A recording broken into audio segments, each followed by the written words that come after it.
Hey folks, you may be lucky enough to enter or exit the Parisian Metro via the Guimard station, but what is a Guimard entrance? Hector Guimard is one of the best-known architects of the short-lived Art Nouveau period. In 1898, he won the competition for the most beautiful building facade in Paris, called the Castel Béranger. This is probably why he was chosen in 1900 to design the entrances to the emerging Parisian Metro. Some metro entrances were extensive pavilions at Étoile or Bastille, but unfortunately, they no longer exist. The other models became iconic examples in the Parisian landscape of the Belle Epoque. The last existing B model is located at Porte Dauphine, characterized by its rounded shape, its double inverted slope glass roof, and is supported by 3 pillars. The versions closed on the sides are also made of enameled lava panels.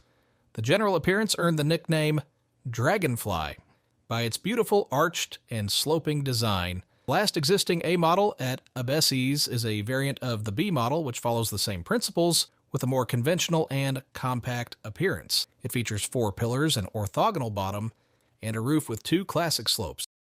Entrances with candelabra and cartouches are simpler and still numerous. The curvy Art Nouveau aesthetic is inspired by plants and by stylizing sensual structural lines. Guimard developed 6 lettering models. The O's are flattened at the base in reference to the metro tunnels.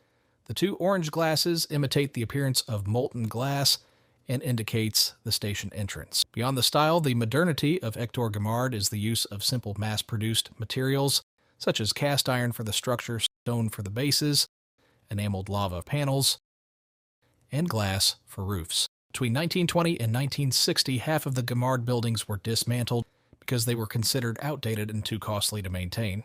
Today, there are only 88 left for 303 metro stations across Paris. The Art Nouveau metro station entrances still in existence are testimonies of the Belle Epoque, highlighting the flamboyant past. Luckily, they have been saved and protected since 1978. Thanks for watching. For more videos, like, comment, and subscribe.